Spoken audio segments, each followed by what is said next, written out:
Bonjour. Bonjour. Vous avez vu ce qui est écrit comme thème du message ce matin. Vivre un vrai chrétien, est-ce que c'est trop demandé? Alors, je vois des sourires ici et là. C'est une question qui peut nous toucher de près.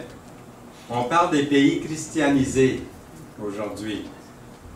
On parle des catholiques et des protestants qui sont en guerre en Irlande. Il y a quelqu'un qui a dit, le problème avec l'Irlande, il y a trop de catholiques, puis il y a trop de protestants, puis il n'y a pas assez de chrétiens. Mais le mot chrétien est tellement galvaudé dans le monde aujourd'hui, que ça a vraiment perdu sa signification. On parle des chrétiens et des musulmans du Liban, qui sont aussi en conflit les uns avec les autres. Et en pensant à ce que c'est un vrai chrétien, ça m'a porté à réfléchir, et vous aussi, j'imagine, la même chose. Chrétien, c'est quelqu'un qui suit le Christ. Le mot chrétien vient de chrétien, on les appelait les chrétiens, ceux qui étaient du Christ. Un chrétien, c'est quelqu'un qui le reconnaît, qui reconnaît Jésus-Christ comme son sauveur, comme son Seigneur, et qui le suit en écoutant sa parole, et il est engagé dans sa vie pour le Seigneur Jésus-Christ. Nous avons un verset, le premier verset que nous allons revoir un petit peu plus tard durant le message, c'est celui-ci. « Tout ce que ta main trouve à faire avec ta force, fais-le, car il n'y a ni œuvre, ni pensée, ni science, ni sagesse dans le séjour des morts où tu vas. » Dans Ecclésiaste 9, verset 10. Et l'autre verset, nous allons y revenir aussi, c'est le verset du Seigneur qui dit « Vous êtes le sel de la terre. » Mais si le sel perd sa saveur, avec quoi la lui rendra-t-on? Il ne sert plus qu'à être jeté dehors et foulé aux pieds des hommes. Il y a un missionnaire au Kenya, en Afrique, du nom de Terry Bruns. Il raconte qu'il a eu l'occasion de visiter une ancienne mine de sel qui est située profondément dans les montagnes près de Salzbourg, en Autriche. Il raconte que le guide leur a prouvé qu'il y avait là des mineurs qui avaient commencé à travailler dans les dépôts de sel il y a plus de 3000 ans.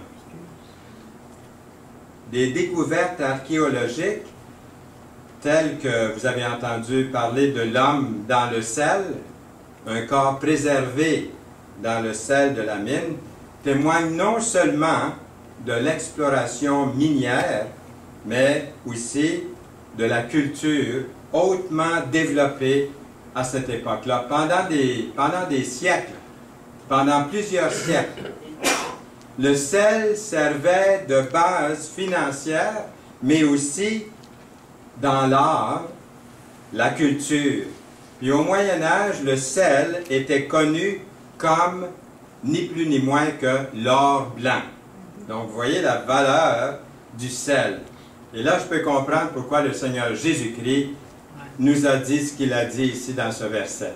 Vous, moi, vous, nous sommes le sel de la terre, l'or blanc de la terre. C'est pas merveilleux, ça? Mais attention, il y a une responsabilité d'attacher à ça, et c'est ce qu'on va voir, c'est ce qu'on va développer ensemble. Le sel. Yolande et moi, de ce temps-là, le matin, on lit ensemble dans Lévitique, et nous avons vu ce verset dans Lévitique, c'est dans Lévitique chapitre 2, verset 13, c'est écrit pour le peuple de Dieu dans l'Ancien Testament.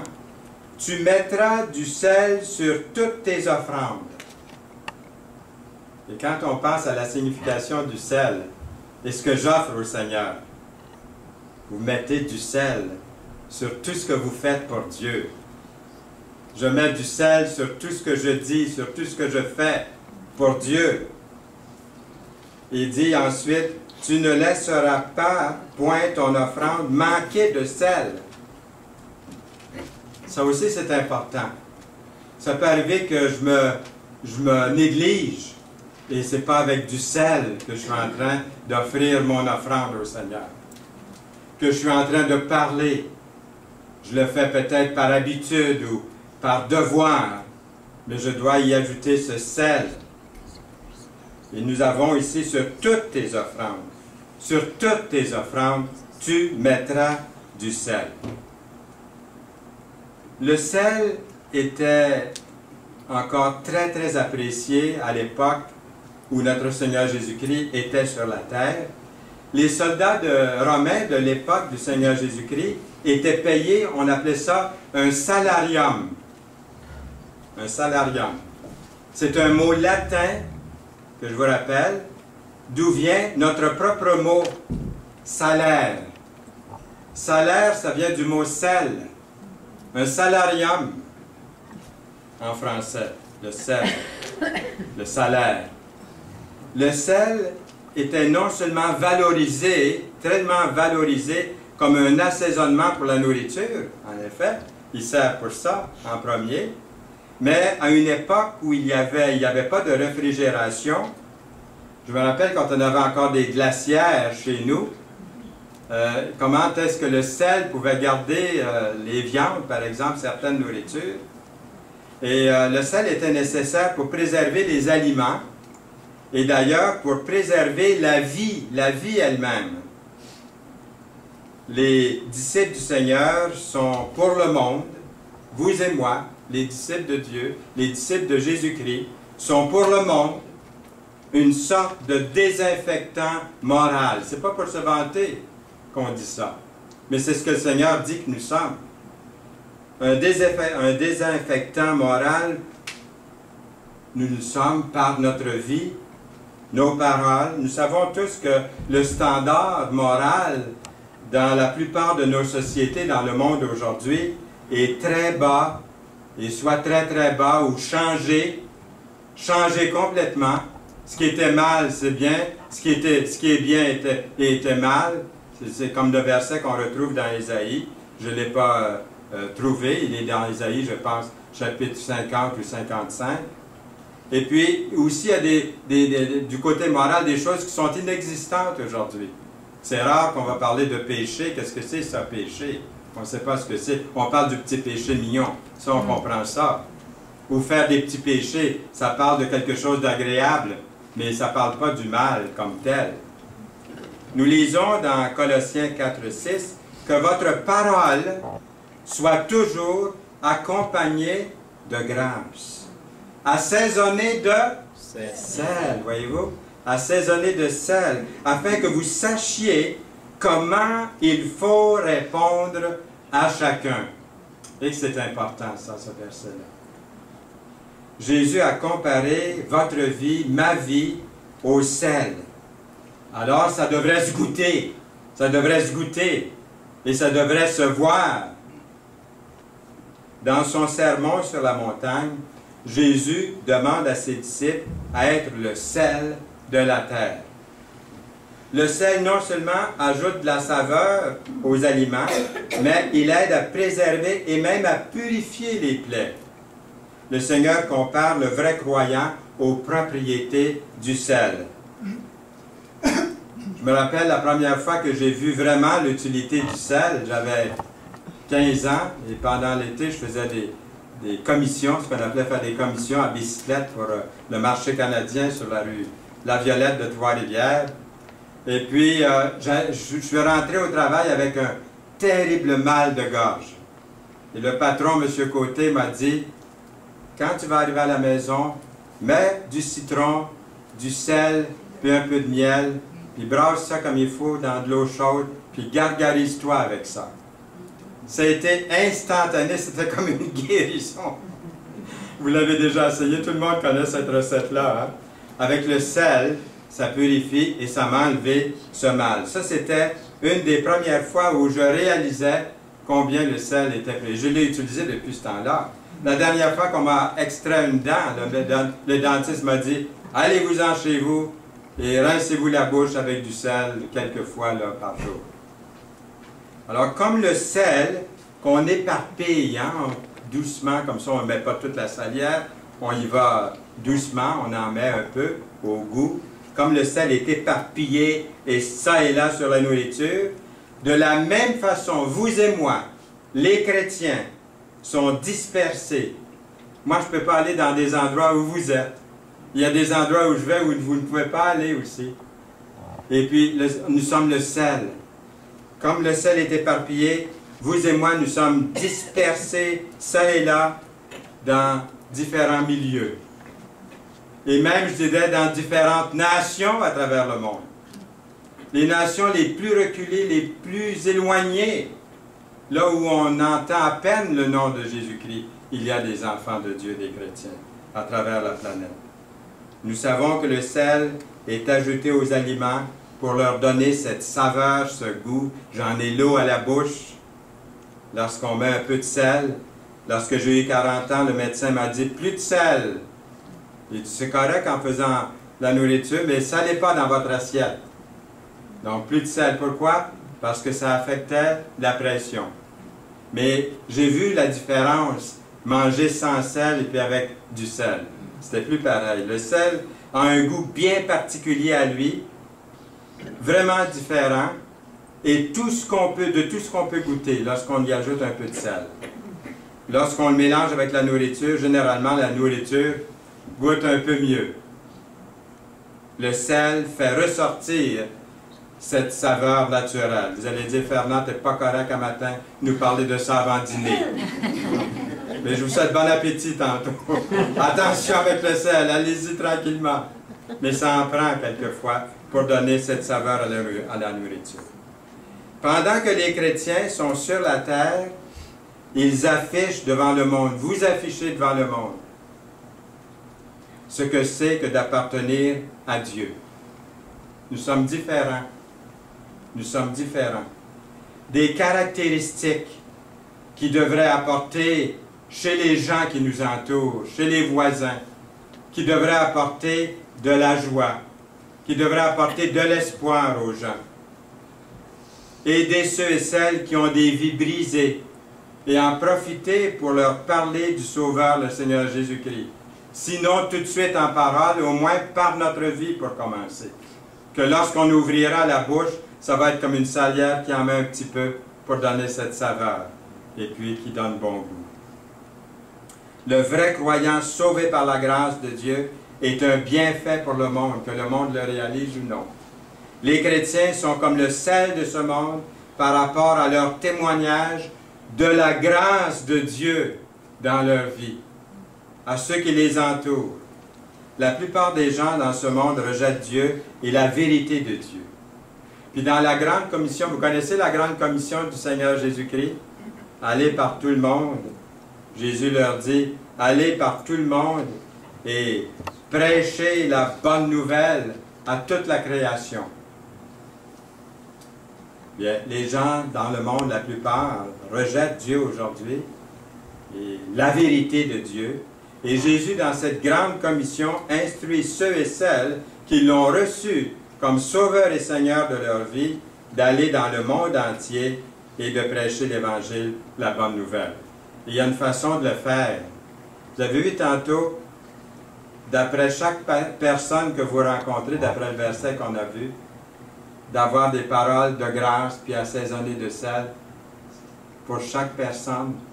Avec un, ça peut être d'une façon, avec l'autre, ça peut être d'une autre façon.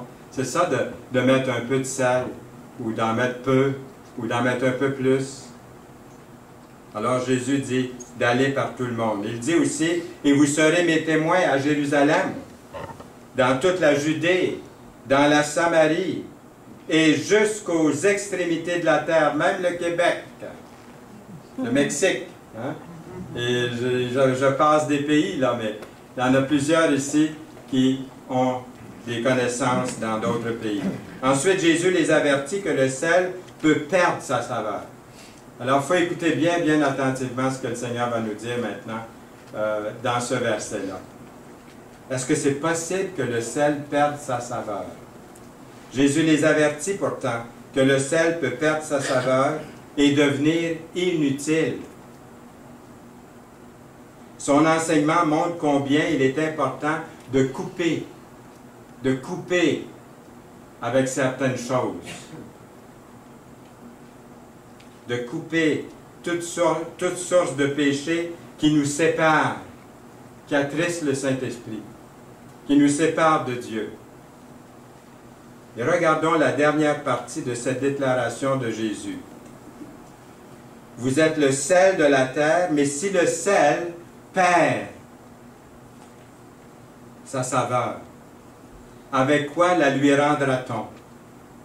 Il ne sert plus qu'à être jeté dehors et foulé aux pieds des hommes.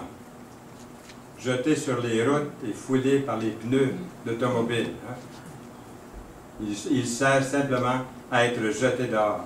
Dans ces jours-là, c'est intéressant, souvent les maisons à Jérusalem avaient une chambre haute qu'on utilisait pour les invités, on les utilisait pour les invités ou pour d'autres occasions spéciales. Et dans une telle chambre haute, vous vous souvenez que c'est là que Jésus a mangé la Pâque avec ses disciples peu avant sa crucifixion. Ce qui est intéressant, c'est que où est-ce que le sel entre là-dedans? C'est que les planchers de ces chambres hautes étaient faits de bois superposés avec du plâtre. Et pour durcir le plâtre, j'ai appris qu'on se servait de mortier pour les planchers. On y ajoutait du sel. Pourquoi du sel? Bien, pour le durcir, ce mortier. Pour durcir le plâtre. Et c'est comme ça que le sel devenait foulé aux pieds par les hommes, voyez-vous. Ce sel-là ne pouvait plus servir à saler dans nos assiettes la nourriture. Il ne pouvait plus servir à ça, à préserver la nourriture. Il perdait donc sa saveur. Qu'est-ce que Jésus veut dire aux justes en disant que le sel pourrait perdre sa saveur? Avez-vous déjà goûté à du sel qui n'était pas salé? Nous savons que la chlorure de sodium, notre sel de table ordinaire, toujours a un goût salé tant qu'il restera chimiquement inchangé ou pur. Alors, de quoi Jésus voulait-il parler? Jésus nous dit que les chrétiens doivent avoir un bon témoignage pour pouvoir être une bénédiction pour les autres. Pour les autres. Lorsque l'on mélange le sel avec une autre substance, il cesse d'être utilisable comme sel. Si l'on ajoute une goutte de poison, une petite quantité, une quantité minime, tant soit peu de poison dans un verre d'eau pure, est-ce qu'on peut encore appeler ça de l'eau pure? Est-ce qu'on peut appeler ça de l'eau vive? On ne peut pas non plus mélanger, écoutez bien, on ne peut pas non plus mélanger les instructions claires de la parole de Dieu, du Seigneur, de la Bible, sur la manière dont Dieu veut être adoré ou comment on peut lui plaire, mélanger ça avec la tradition des hommes, avec la philosophie de ce monde, avec l'astrologie, avec des autres choses qui ne sont pas de la parole de Dieu. On ne peut pas faire ce mélange, comprenez-vous? On ne peut pas faire, je ne peux pas faire ça. Le résultat, ce serait une vaine tentative de plaire au Seigneur. On lui déplairait. C'est précisément ce que Jésus veut dire lorsqu'il fait allusion aux scribes et aux pharisiens, aux gens religieux de son temps. Le Seigneur dit, c'est en vain qu'ils m'honorent. Voyez-vous? C'est en vain qu'ils m'honorent. Pourtant, ils priaient Dieu, mais c'est en vain qu'ils le font. En donnant des préceptes qui sont des commandements d'hommes. Ils mélangeaient les commandements d'hommes avec les commandements de Dieu. Vous abandonnez le commandement de Dieu et vous observez la tradition des hommes. Est-ce que ça vous dit quelque chose, tout ça? Est-ce que ça vous rappelle quelque chose? Hein? La religion que j'ai pratiquée, que vous avez pratiquée dans le passé, il leur dit encore, vous rejetez fort bien le commandement de Dieu pour garder votre tradition. Dans Marc 7, les versets 7 et 9. L'idée populaire aujourd'hui, c'est Dieu, bof. Toutes les religions se valent du moment qu'on se respecte. Avez-vous déjà entendu ça? Oui. Jésus parle d'un mélange de vérité et d'erreur que les pharisiens s'étaient donné, un mélange de toutes sortes de doctrines, de traditions pour flatter les oreilles, pour plaire aux autres, pour plaire à la masse. On voit ça aujourd'hui de plus en plus. J'écoute les dimanches, j'ai le canal, nous avons le canal 75 Vision, je ne sais pas si vous l'avez. Si vous parlez l'anglais, vous pouvez aller voir, il y a des émissions religieuses toute la journée. Et il y en a qui faut vraiment avoir le discernement de Dieu pour discerner. Il y en a, je vous garantis que vous écoutez ça, puis les oreilles me bourdonnent. Hein? Je lève presque carré dans mon siège. Et puis, des fois, je n'arrive pas à écouter tout, je dois changer parce que c'est un mélange. Pour plaire aux gens, on va dire n'importe quoi pour attirer les foules. C'est constitué d'emprunts religieux, c'est constitué d'emprunts bibliques aussi. Mais c'est tout un mélange. C'est organisé pour former un tout cohérent, tout ça. On est porté à dire, mais ça fait du bon sens. Oui, ça fait du bon sens selon l'intelligence humaine. Mais est-ce que nous lisons la parole? Est-ce que nous nous en nourrissons chaque jour pour pouvoir discerner ce qu'on est en train de nous nourrir, de nous donner comme nourriture? Aujourd'hui, on appelle ça le syncrétisme, qui est un outil favori du diable, de Satan. Alors attention aux sectes, parce qu'il y a beaucoup de sectes, hein, on parle de ça, mais où sont-ils les sectes? Eh bien, ça ne prend pas de temps qu'on peut les découvrir. Si on se nourrit de la parole de Dieu, on peut les discerner. Les gens en général vont facilement voir l'erreur pour ce qu'elle est, en général. Mais lorsqu'elle est mélangée comme ça, avec une quantité suffisante de vérité, l'erreur devient crédible. On se fait prendre. Si c'est le cas, qu'est-ce que Dieu a à dire sur ce genre de croyances mélangées? Bien, j'ai trouvé un passage dans l'Ancien Testament, dans Deutéronome 12, 29, qui dit ceci. « Lorsque l'Éternel, ton Dieu, aura exterminé les nations que tu vas chasser devant toi, lorsque tu les auras chassées et que tu te seras établi dans leur pays. » Alors, j'ai souligné ici, « Garde-toi de te laisser prendre au piège. » Voyez-vous? En les imitant. Le verset que notre frère a lu ce matin avant le culte, j'ai dit à Yolande, tiens, un verset qui est semblable à ce qu'on va lire tantôt durant le message. Garde-toi de te laisser prendre au piège en les imitant, après qu'elles auront été détruites devant toi. Là, j'ai souligné aussi, garde-toi de t'informer, même de s'informer, de s'enquérir de leur Dieu, et de dire, comment ces nations servaient-elles leur Dieu? Moi aussi, je veux faire de même. Une chose à ne pas faire dans Deutéronome 12. La vie du croyant est un livre écrit en dedans et en dehors. Il faut que ceux qui s'en approchent, ceux et celles qui s'en approchent, puissent le lire en tout temps, en toutes circonstances. Ce n'est pas un livre secret ou codé, c'est un livre ouvert. Il y aura toujours un petit reste de croyants fidèles au Seigneur. Ils sont comme le sel. Ils sont comme la lumière dans le monde. La Bible ne parle pas d'un grand réveil spirituel à la fin des temps. Si vous l'attendez peut-être en vain. Il peut y avoir des réveils ici et là, mais un grand réveil universel, Oui, c'est vrai que les Juifs vont se convertir en bloc, ils vont reconnaître le Seigneur Jésus-Christ. D'après les prophéties, nous voyons ça. Sauf pour la conversion d'Israël, la Bible ne parle pas d'un grand réveil spirituel. Les Juifs, un jour, reconnaître le Sauveur, leur Messie. Mais la Bible parle plutôt d'un temps, à la fin des temps, d'un temps d'apostasie mondiale. Est-ce qu'on est proche de ça, vous pensez, maintenant? Est-ce que ça regarde un peu pour ça? De plus en plus, j'en suis convaincu aussi que nous sommes proches de la fin des temps. On ne donne pas de date, on ne fait pas comme Harold Camping là, et d'autres comme lui. Là. Mais on sait que le Seigneur est proche. Il est à la veille de venir. Est-ce possible que nous soyons déjà rendus à cette époque-là? Est-ce que c'est possible? Dieu aura toujours ce petit nombre, vous et moi, ceux qui ont placé leur confiance en lui, ce petit troupeau composé d'individus qui sont entrés par la porte étroite et qui ont pris le chemin étroit qui mène à la vie. Jésus a dit, je suis le chemin, la vérité et la vie. Nul ne vient au Père que par moi. Et que c'est étroit, ça. Ah, que s'il y avait quelqu'un, des journalistes ici ce matin, je pourrais lire le journal de demain matin qui dit « Ah, que ces gens-là sont étroits. Ils ont dit que Jésus était le seul chemin.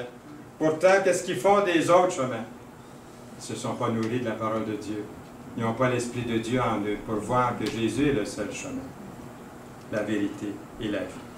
Alors, nous arrivons ici maintenant à la question du début. Vous avez vu au début, il y avait cette question-là qui était posée. En tant que chrétiens que nous sommes, est-ce qu'on vous en demande trop? Est-ce qu'on vous en demande trop?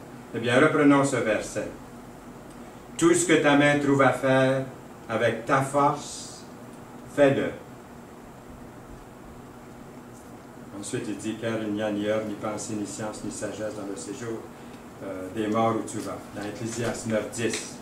C'est certain qu'en tant que chrétiens nés de nouveau, nous nous efforcerons de faire de notre mieux, d'après les capacités que le Seigneur nous donne. J'aurais voulu être une police montée, mais je n'avais pas la grandeur. Mais le Seigneur m'a donné une voix, une bonne voix, et je lui donne à 100% ma voix. Et vous, il vous a donné quelque chose aussi, qui est différent peut-être de moi. Donnez-lui. Vous lui avez donné, gloire à Dieu. Vous lui avez donné à moitié, donnez-lui tout. C'est à lui. Il va s'en servir. Tout ce que ta main trouve à faire, ça veut dire ta bouche, tes mains, tout ce que tu trouves à faire. C'est certain qu'il reste encore des années, peut-être des mois, des semaines, des jours, des heures à vivre. On ne connaît pas l'heure de notre destin, de notre fin. Ça peut être court ou long, on ne sait pas. À cause de la position que nous exerçons en tant que chrétiens, nous aimerions bien savoir ce qui plaît à Dieu et ce qui vous rendra heureux à son service. Alors donnez-lui. Pourquoi ça prend tellement de courage pour vivre la vie chrétienne? Quand avez-vous vu une démonstration de courage en tant que chrétien? Sûrement que vous en avez vu. Y a-t-il quelqu'un ou des circonstances en particulier là, qui a été pour vous un exemple de courage chrétien? Je l'ai vu au cours de ma vie chrétienne et ça m'a fortifié, ça m'a aidé. Et ce n'est pas là-dessus que je me fie. Je regarde au Seigneur, mais c'est encourageant de voir, quand je vois un vieux chrétien, comme quand je vois Serge puis Liliane. Moi, j'ai connu Serge, il y avait, je ne veux pas me tromper, là, avec quel âge? Il y avait à peu près 9-10 ans, quand j'ai connu Serge, dans un camp d'enfants. Puis de voir, après, quand je rencontre des gens comme ça, après tant d'années, puis ils sont au Seigneur, puis ils servent le Seigneur, pouvez-vous penser à un meilleur encouragement que ça? Alors persistons. Ça ne veut pas dire j'ai été parfait ou que d'autres, ou Serge, ou d'autres ont été parfaits. C'est qu'ils se sont continuellement retournés au Seigneur, reconfiants en lui. Vous avez manqué, vous avez eu des échecs, ce n'est pas une excuse. Il a toujours les bras ouverts, il a toujours la main tendue comme il a fait pour Pierre qui s'enfonçait dans les eaux. Après avoir dit, Seigneur, je peux-tu venir marcher sur les eaux? Waouh, waouh, waouh! Je marche sur les eaux! Et là, tout à coup, il se met à voir la tempête, il se met à puis il cale. Seigneur, ta main, Seigneur, hein? J'extrapolise un peu, là, vous avez remarqué. Mais c'est ça. C'est que, pourquoi ça prend tant de courage pour la vie chrétienne? Et nous avons vu ce beau verset. Il y a d'autres versets, et ça, les versets que je vais vous donner maintenant, je les passe assez rapidement. Mais dans ma propre vie, puis dans la vie de milliers de chrétiens à toutes les époques de l'histoire, ce sont des versets qui sont revenus, qui ont encouragé des milliers de chrétiens. Dans les petites promesses bibliques que mon épouse a écrites, je pense que vous allez retrouver plusieurs de ces versets-là. Alors, je vous les donne, et puis que ça puisse vous faire que ces paroles vous puissiez les accrocher au passage. La Bible dit, « Car l'Esprit que Dieu nous a donné ne nous rend pas timides, au contraire. Son Esprit nous remplit de force, d'amour et de sagesse. » Dans 2 Timothée 1,7. Dans Deutéronome 31,6, « Fortifiez-vous et ayez du courage. Ne craignez point et ne soyez point effrayés devant eux, car l'Éternel, ton Dieu, marchera et Je sais qu'il y en a qui aiment beaucoup le mot lui-même dans la parole. Il y en a plusieurs qui le savent ici. C'est marqué quoi ici? Ton Dieu marchera lui-même. Pas n'importe qui, pas le prêtre, pas le pasteur, puis le rabbin. Lui-même. Lui-même. Lui-même avec toi. Il ne te délaissera point. Il ne t'abandonnera point. Dans Philippiens 4,13, « Je puis tout, dit l'apôtre, par celui qui me fortifie. » Dans Ésaïe 41,10, « Ne crains rien, car je suis avec toi. Ne promène pas des regards inquiets, car je suis ton Dieu, je te fortifie. Je viens à ton secours, je te soutiens de ma droite triomphante. » Ésaïe 41,10. Josué 1,9. Ne t'ai-je pas donné cet ordre? Fortifie-toi et prends courage. Ne t'effraie point, ne t'épouvante point, car l'Éternel, ton Dieu, est avec toi dans tout ce que tu entreprendras. Même dans nos échecs, est-ce qu'on peut arriver à lui dire « Merci, mon Dieu ». Ça, c'est de vraiment tout. T-O-U-T, d'avoir tout donné. Quand on peut arriver à dire, même dans l'épreuve, même dans ce qu'on ne comprend pas, dans les gros points d'interrogation, de dire Seigneur, merci. Ça change tout. Ça change tout. Dans Jacques, chapitre 4, verset 7, soumettez-vous donc à Dieu. Soumettez-vous donc à Dieu. Résistez au diable. Et il fuira loin de vous. Vous devriez le voir pourrir. Dans Romains 12, 2, nous lisons, « Ne vous conformez pas, le verset qu'on a lu tantôt au début, « Ne vous conformez pas au siècle présent, mais soyez transformés par le renouvellement de l'intelligence, afin que vous discerniez, j'ai souligné que vous discerniez, quelle est la volonté de Dieu, ce qui est bon, agréable et parfait. » Aujourd'hui, on a dans le monde ce qu'on appelle l'Église émergente. Et c'est loin d'être ce que nous lisons dans ce verset-là. Avec toutes sortes d'idées pour plaire au monde. On enlève la croix dans les églises. On ne met plus de Bible à la vue. On veut que les églises ressemblent à des clubs pour attirer les gens du monde. On appelle ça l'Église émergente parce qu'elle veut s'adapter, créer des ponts. Mais ce n'est pas de cette façon-là que la parole nous dit d'agir. Par exemple, si nous avons un penchant naturel, ou si nous sommes enclins et doués, talentueux ou encouragés à aider les gens dans les voies de Dieu, ne serait-ce que par nos paroles d'encouragement, nous éprouverons un grand bienfait en sachant qu'on est en train de faire la volonté de Dieu. Je ne sais pas, la liste elle peut être longue, je dis ça comme ça en passant, nous sommes appelés à devenir des partenaires les uns avec les autres. En entrant ici, en étant assis là ce matin, je regardais ceux qui passent l'offrande, ceux qui préparent la table. Il y avait toutes sortes de petites choses qui se passent dans les coulisses ici, dans une église, dans une assemblée. Puis je louais Dieu de tout mon cœur, de voir que telle et telle personne est en train de servir le Seigneur dans quelque chose. J'espère que vous êtes bénis quand vous faites ça. Quand vous ouvrez votre maison, quand vous faites des choses, ça peut être un verre d'eau donné en son nom. Tout ça est vraiment très, très important. Nous sommes appelés à devenir, comme je disais, des partenaires les uns avec les autres dans nos luttes, dans nos victoires, dans nos bénédictions, on le partage. Trouver des réponses à nos questions, partager nos réponses avec les autres. Ça serait bon, hein, s'il y avait, on dit, il y en a une, pourtant, une description de poste pour le chrétien. Quand vous cherchez un travail, hein, il y a une description de poste. Est-ce que ça existe pour le chrétien? Oui, certainement. Mais voici, selon le monde des affaires, j'en ai trouvé une, là, sur Internet, qui est celle-ci. La description de poste pour les maisons d'affaires permet d'avoir par écrit les tâches et les responsabilités propres à l'emploi, en plus des conditions de travail, des procédures, etc. La description de poste permet d'énoncer ce que l'employé fait, comment il le fait et pourquoi il le fait, dans un emploi précis. Par ailleurs, on y retrouve aussi ses exigences, connaissances, habilités requises pour l'emploi. Alors, si on appliquait ça à la vie chrétienne, on voit qu'il y a un certain parallèle qu'on pourrait faire ici. La parole de Dieu, la Bible, en donne une bonne description de poste pour le chrétien. On en a vu quelques-unes déjà à date. Et il ne faut pas se le cacher, ça exige se rattacher à une grande responsabilité en tant que chrétien. Le Seigneur ne nous appelle pas tous à être des missionnaires en Afrique. Yolande est contente qu'il ne nous a pas appelés comme missionnaires en Afrique. Quand je parlais déjà à Yolande, tous les deux on en discutait, on était nouvellement mariés, et puis je voulais servir le Seigneur, et puis quand elle dit « pourvu que c'est pas en Afrique ». Alors on n'est pas allé en Afrique, on est resté au Québec. C'est aussi pire qu'en Afrique.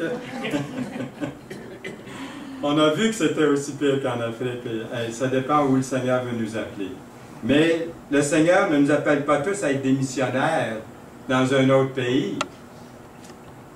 Que ce soit en Afrique ou que ce soit au pôle Nord, je ne sais pas où, parmi les Esquimaux. Mais nous pouvons faire ce que nous avons été mis au défi de faire, de tout notre cœur, de tout votre cœur, de toute votre âme, de tout votre esprit, avec la force, comme on a lu tantôt. En plus, la force que Dieu vous donne de le servir. Nous lisons, si quelqu'un parle, que ce soit comme annonçant les oracles de Dieu. Si quelqu'un remplit un ministère, qu'il le remplisse selon la force que Dieu communique, afin qu'en toute chose, Dieu soit glorifié par Jésus-Christ, à qui appartiennent la gloire et la puissance au siècle des siècles. Amen. Dans 1 Pierre 4, 11. C'est dans la tranquillité et le repos que sera votre salut. C'est dans le calme et la confiance que sera votre force. Ésaïe 30, 15. C'est tout ce que nous faisons, c'est pour le Seigneur que nous le faisons, même dans les plus petites choses. Même ce que vous considéreriez comme des choses secondaires. Nous aurons une bonne éthique au travail supérieure à la moyenne, même face aux compétences de ce monde. Nous n'abandonnerons pas notre travail avant que notre tâche soit terminée. Nous l'accomplirons, notre travail, fidèlement, pour Dieu, qui est notre vrai patron. Quand ça allait mal au bureau, je disais, s'il savait que ce n'est pas lui mon vrai patron, que j'en ai un plus grand que lui, et là, je vous dis que j'allais au travail. Ça y allait pas tant. Est-ce que vous avez expérimenté la même chose? Sûrement. Le chrétien se fait un honneur d'avoir un niveau élevé d'intégrité et d'authenticité comme employé, comme citoyen même, comme patron chrétien.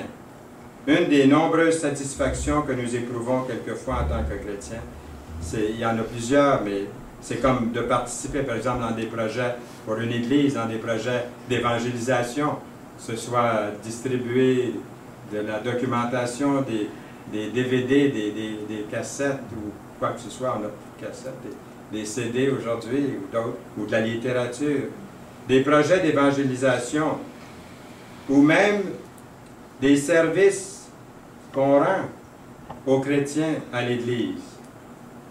Ça pourrait être des tâches qui sont accomplies avec le désir d'être et de faire le mieux que vous puissiez faire et être, parce que vous voulez utiliser ces dons, ces talents, ces capacités que vous avez, avec lesquels Dieu vous a richement béni, vous voulez les utiliser pour lui. Comme vous savez, notre fille a été à l'hôpital pendant 8 mois et demi. En premier, on lui donnait 1 mois à vivre, mais elle a vécu 8 mois et demi. Puis, durant ce premier mois ou 2, elle était très, très déprimée parce qu'elle attendait la mort d'un jour à l'autre. Et un jour, une chrétienne, une infirmière qui était psychologue, je crois, elle est venue lui parler, elle s'est fait amie avec Nicole, puis elle pouvait parler le même langage. Elle aussi avait le Seigneur dans sa vie. Puis elle a encouragé beaucoup Nicole. On était arrivé à l'hôpital le jour après, et notre Nicole était en train de faire des cartes. Elle nous demandait d'apporter des fleurs, des vraies fleurs, séchées, qu'elle faisait sécher. Et puis, elle faisait des belles cartes. Puis, elle en vendait au point où elle a pu s'acheter une caméra Polaroid. Vous voyez, elle s'est rendue, pour elle, c'était comme quelque chose qu'elle faisait pour le Seigneur. Et ici, on la voit en train de faire son culte personnel dans son lit à l'hôpital. Vous voyez, même si on est handicapé, on est malade, on est infirme, on est privé de quelques notions physiques ou même intellectuelles, on peut faire quelque chose Dieu va vous donner à cœur, il y a quelque chose que vous pouvez faire pour lui. Il y a peut-être des choses que d'autres n'aiment pas faire, mais que vous aimeriez faire. Vérifiez avec les anciens, les diacres de l'Assemblée, et puis avec vos frères et sœurs, qu'est-ce que c'est, en quoi vous pourriez être utile. Et vous allez voir, le Seigneur ouvre des portes. L'apôtre Paul dit à Timothée, « Efforce-toi de te présenter devant Dieu comme un homme éprouvé. » Un ouvrier qui n'a point à rougir, qui dispense droitement la parole de la vérité de Timothée 2,15. Il convient ici de noter l'intention de Dieu quand il nous a créés. Pourquoi est-ce qu'il vous a créés? Pourquoi est-ce que vous êtes là? Éphésiens 2,10 dit, « Car nous sommes son ouvrage, ayant été créés en Jésus-Christ pour de bonnes œuvres, que Dieu a préparées d'avance, afin que nous les pratiquions. » Il sera intéressant de savoir ce que c'est. Il peut vous le dire, il peut vous le communiquer. Si je dois devenir le genre de personne que Dieu veut que je sois, et le genre de personne que mon Église désire que je sois, je vais réaliser qu'en fait, j'ai été créé pour accomplir la volonté de Dieu. J'avoue que c'est toute une responsabilité, mais il va m'aider, il va me donner la joie.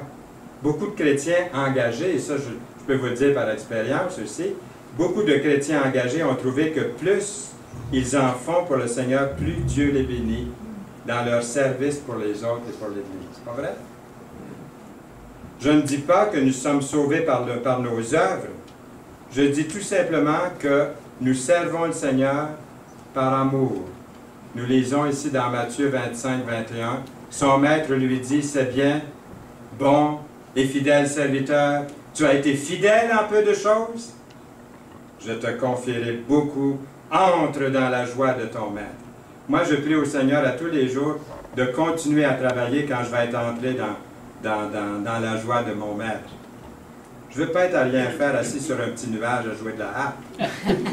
Premièrement, je n'ai pas confiance au petit nuage, et puis de la harpe, je ne m'y connais pas trop non plus. Hein? Donc, je demande au Seigneur quelque chose à faire pendant l'éternité.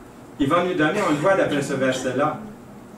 Je voudrais travailler sans sueur, sans fatigue, sans mal aux muscles et aux os, pendant l'éternité, un job que j'aime. Ah, quelque chose que j'aime faire, là. Puis de le faire à plein, là, puis hop, bateau. Si jamais vous passez dans mon bout, vous arrêterez.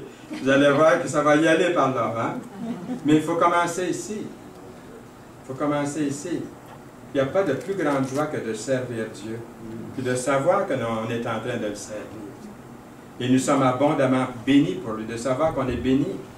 Ce qui est écrit dans 1 Corinthiens 15, 58, et là on achève bientôt le message de ce matin, pour être adressé directement à vous, à toi, à moi, lorsque Paul dit « Ainsi, mes frères bien-aimés, soyez fermes. » Vous avez vu? Inébranlables. Vous avez vu? Encore? Travaillant.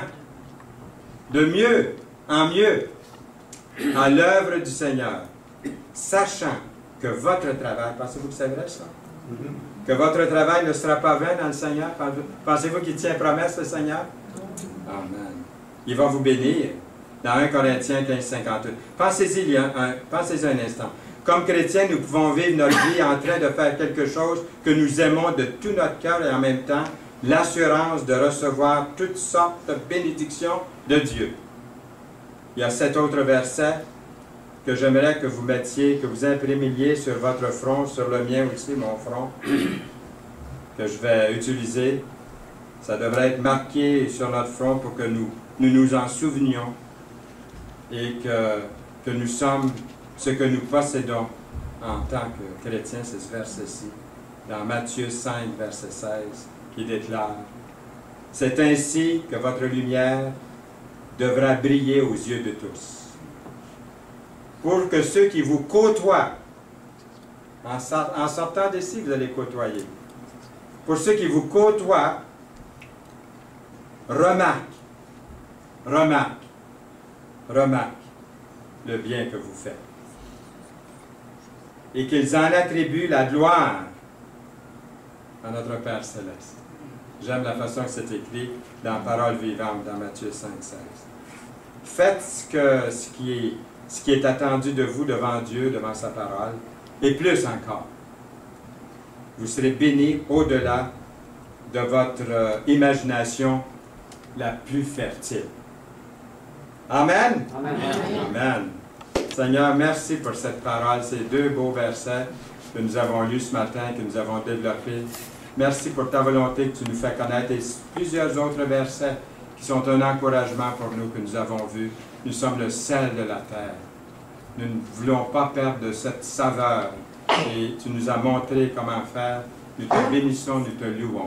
Au nom précieux de Jésus-Christ, de nous précéder dès maintenant et pendant cette semaine, pendant notre vie. En ton nom précieux, nous prions. Amen. Amen.